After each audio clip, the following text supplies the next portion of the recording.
My mean sister-in-law finally acted nice and invited my son to a fun day out. 2 hours later, my niece called me, crying. Mom said it's just a little prank, but he won't wake up. I rushed over and called the cops. What happened next had her shaking in her boots. The truth was, I never liked my sister-in-law, Amber. She had this way of making you feel small. Passive-aggressive comments, fake smiles, and a superiority complex that made every family gathering unbearable. But I put up with her for my brother's sake. So, when she suddenly invited my 6-year-old son, Caleb, for a fun day out with her daughter, Lily, I was suspicious. Amber had never shown any real interest in Caleb before, but she was all sugar and smiles on the phone. I know we haven't spent much time together, and I feel bad about that, she said sweetly. Lily's been begging for a play date, and I thought, why not make a day of it? We'll go to the trampoline park, maybe get some ice cream after. Every instinct in me screamed no. But then I looked at Caleb. His face lit up at the idea. He adored Lily, and I didn't want to project my feelings onto him. Maybe Amber was trying to make an effort. Maybe I was being unfair. So, against my better judgment, I said yes. Amber picked him up at noon, all smiles and laughter, acting like the perfect aunt. I kissed Caleb goodbye, told him to behave, and watched them drive away. I tried to shake the uneasy feeling in my gut. Then, 2 hours later, my phone rang. It was Lily. She was sobbing so hard I could barely understand her. Auntie, you have to come. Mom said it's just a little prank, but he won't wake up. My heart stopped. Lily, where are you? Where's Caleb? I demanded, already grabbing my keys. We're at the park. He won't wake up. Mom said not to call you. But I'm scared. I didn't wait for another word. I jumped in my car, dialing 911 with shaking hands as I sped toward the park. Whatever Amber had done, whatever prank she thought this was, she was about to regret it for the rest of her life. I don't even remember driving to the park. One moment, I was in my driveway, and the next, I was screeching to a stop in front of the playground. My hands were shaking so badly that I fumbled with the door handle before finally shoving it open. And then I saw him. Caleb was lying on the grass, his small body completely still. Lily was kneeling beside him, her little hands gripping his arm, tears streaking her face. Amber stood a few feet away, arms crossed, looking annoyed, like this was some minor inconvenience. My stomach dropped. I ran to Caleb and dropped to my knees, my fingers immediately pressing to his neck. He was breathing, thank God, but it was shallow, unsteady. His skin was clammy, his lips pale. What the HLL happened? I shouted, my voice cracking. Amber rolled her eyes. She rolled her damn eyes. Calm down. It was just a harmless prank, she said dismissively. He's fine. He just got a little too worked up. I saw red. A prank. My voice echoed across the park. What did you do to my son? Lily was still crying, looking between me and her mother, panic in her eyes. I pulled Caleb into my lap, gently shaking him, trying to get him to wake up. Then I heard the sirens. The cops arrived first, then the paramedics. Everything blurred together. The officers asking questions, the EMTs loading Caleb onto a stretcher, me climbing into the ambulance with him. I barely registered Amber trying to argue with the police, saying it was all a misunderstanding. But Lily's voice cut through the chaos. Mom made him drink something, she cried. She said it was just a joke, but he got sleepy and wouldn't wake up. The officers turned to Amber in an instant. Her face drained of color. I didn't do anything, she stammered. It was just a little. Ma'am, put your hands where we can see them. I didn't hear the rest. I was already in the ambulance, gripping Caleb's tiny hand as we sped toward the hospital. Whatever Amber had done, I would make sure she paid for it. The hospital room smelled like antiseptic and fear. Machines beeped steadily beside Caleb's bed, wires and IVs snaking around his tiny frame. He was still unconscious, but the doctors assured me he was stable. They had flushed whatever was in his system, but until the toxicology report came back, they couldn't say for sure what he had ingested. I sat beside him, gripping his little hand, my mind spiraling. How had this happened? What kind of sick game had Amber played? The door swung open, and my brother, James, rushed in. His face was pale, eyes wild. What the HLL is going on? He demanded. I barely recognized my own voice when I spoke. Your wife P.I.'s my son. James' face twisted in disbelief. That's not. Amber wouldn't. Lily told the cops she made him drink something. I snapped. I don't give a damn what excuse Amber tries to spin. My son almost died today.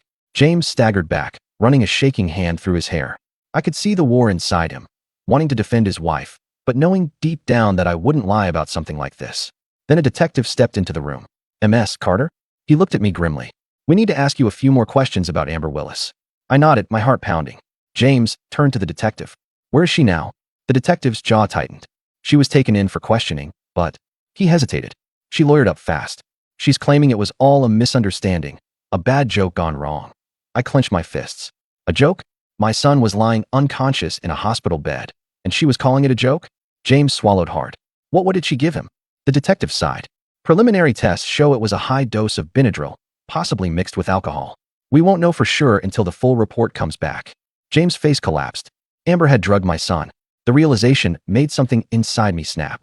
This wasn't just a stupid prank. She had intentionally given a 6-year-old something dangerous, whether out of jealousy, spite, or just plain evil. I didn't know. But I did know one thing. She was going to pay. I squeezed Caleb's hand tighter and whispered, I won't let her get away with this. And I meant it. Amber thought she could play the system. She had money, connections, and a shameless ability to manipulate people into believing her lies. She was already spinning a narrative, telling James, the cops, and anyone who would listen that it was all a misunderstanding. I wasn't about to let that happen. As soon as Caleb was stable, I went into full-blown war mode. First, I contacted a lawyer.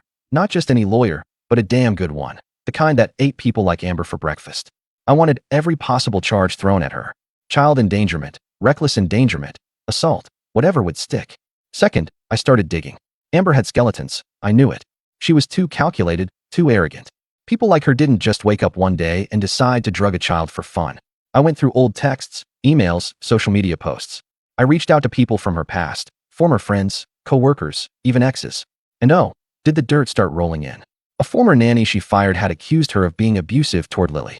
A co-worker claimed Amber stole money from the company, but never got caught.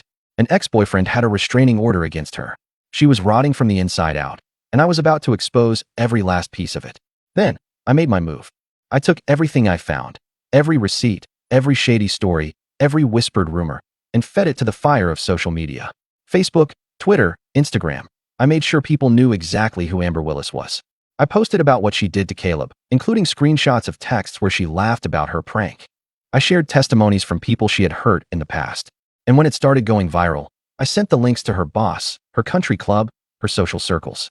Amber thrived on appearances. She was the perfect suburban wife, the PDA mom with the big house and expensive car. So I burned it all down. By the end of the week, she had lost her job, been kicked out of multiple social groups, and was the talk of the town for all the wrong reasons. But I wasn't done yet, because the best revenge was still coming. Amber had been released on bail, but her world was already crumbling. She had no job, no social standing, and thanks to the court order, she wasn't even allowed to see Lily without supervision. And yet, she still had the audacity to act like the victim. I wasn't done with her. I found out that James was staying at a motel with Lily. He had finally kicked Amber out after seeing the proof, my posts, the messages, the testimonies. He was still struggling to accept the truth, but at least he wasn't blindly defending her anymore. Then, I got the text. Amber, we need to talk. Meet me at the park. I knew better than to meet her alone, so I brought my lawyer and a voice recorder. If Amber wanted to talk, I was going to make sure every word was on record. When I arrived, Amber was already there, wearing oversized sunglasses, her hair a mess, looking nothing like the perfect PDA mom she used to be. The second she saw me, she ripped off her sunglasses and hissed, "You ruined my life." I let out a humorless laugh. "Funny, I was about to say the same to you." Her lips curled in anger. "You took everything from me. My job, my reputation. James won't even let me see my own daughter." I took a slow step closer. "You drugged my son, Amber, and you called it a prank." She scoffed, folding her arms. "It wasn't that serious. He was fine. I could feel my blood boiling, but I kept my voice calm. You're sick, and I'm going to make sure you never get the chance to hurt another child again." She stepped forward, voice low. "You don't know who you're messing with." I smiled. She didn't know who she was messing with. Oh, but I do. And so does the whole damn internet. I pulled out my phone and opened Twitter. Her name was trending. Thousands of comments, people disgusted by her, some even digging into her past. Her former co-workers had spoken up. Her old scandals were resurfacing. Her face drained of color. "What the?" She reached for my phone, but I stepped back. "I told you, Amber. You're done." She opened her mouth, but before she could say another word, a police car pulled up to the curb. 2 officers stepped out. "Amber Willis?" one of them said. Her eyes widened in panic. "Wait. No. You're under arrest for child endangerment and reckless harm of a minor." The officers grabbed her arms, and she lost it. "No. This isn't fair. This is your fault," she screamed at me as they cuffed her. "You set me up." I didn't say a word. I just watched as they shoved her into the back of the police car. Her perfect little life officially shattered. She wanted to play dirty? I played better. Amber thought she could talk her way out of anything. She had always been the master manipulator, twisting reality until she was the victim and everyone else was the villain. But this time, her lies were falling apart faster than she could spin them. After her arrest, the police dug deeper into her past, because my viral post wasn't just getting attention from the public. It got the attention of the DA's office. And the more they looked, the worse it got for Amber. First, the toxicology report came back. It wasn't just Benadryl and alcohol. She had crushed up prescription sleeping pills and mixed them into Caleb's drink. A lethal dose. She hadn't just been trying to calm him down. She had been playing with his life. Then came the financial records. Turns out, Amber wasn't just a bad person, she was a criminal. The police uncovered fraud, embezzlement, and tax evasion. That co-worker who once accused her of stealing money? He had been right. Amber had embezzled thousands from her former company, and when she sensed they were onto her, she resigned before they could investigate. But now, they were investigating. And then came the biggest BMBSHLL of all. James, devastated and looking for answers, decided to check Amber's laptop. He handed it over to his lawyer, and what they found? Amber had been cheating on him. Not just once. Not just with one person. She had multiple affairs, some dating back years. And the kicker? One of her side pieces was the same lawyer she hired to defend her. The entire house of cards collapsed. James officially filed for divorce and won full custody of Lily. Amber had zero parental rights left. She had put a child in danger, and the courts saw her for exactly what she was, a selfish, reckless monster. By the time Amber finally stood trial, she was friendless, penniless, and completely alone. I should have felt bad, but I didn't. She had almost K-led my son. She deserved everything coming to her. Amber's trial was a public spectacle. The media had picked up on the case thanks to the viral posts, and by the time she walked into the courtroom, everyone knew exactly who she was. The prosecution tore her apart. The toxicology report proved she had drugged Caleb with intent. The financial evidence showed she was a fraud and a thief. Testimonies from former employees, ex-friends, and even James painted a clear picture. Amber was a manipulative, dangerous liar who had finally been caught. But the most damning moment came when Lily testified against her own mother. She was just 8 years old, sitting on the stand with her tiny hands folded in her lap, voice trembling as she said, "Mom told me it was just a joke." But Caleb wouldn't wake up, and I got scared. I didn't want him to die. Amber's fate was sealed. The jury didn't even take long to deliberate. Guilty. On all counts. Child endangerment? Guilty. Reckless harm of a minor? Guilty. Fraud and embezzlement? Guilty. Tax evasion? Guilty. When the judge read her sentence, 25 years with no parole, Amber finally cracked. She screamed, cried, begged for mercy. "Please. I didn't mean to hurt him. I can change. I'm a mother." The judge didn't even blink. "You had a choice, Ms. Willis. And now, you will live with the consequences." And just like that, Amber was escorted out in handcuffs, her face twisted in pure horror as reality finally sank in. But I wasn't done yet. As she was being led away, she passed me in the courtroom. Our eyes met for a brief second, and I leaned in just enough for her to hear me whisper, "Was it worth it?" Her face crumpled. I turned away before she could answer. She didn't deserve my time anymore. Amber was gone, locked away in a prison cell where she couldn't manipulate, lie, or hurt anyone ever again. Justice was served. But revenge wasn't the end of my story. Caleb made a full recovery, but it took time. For weeks after the incident, he had nightmares. He'd wake up screaming, tears running down his little face, begging me not to leave him.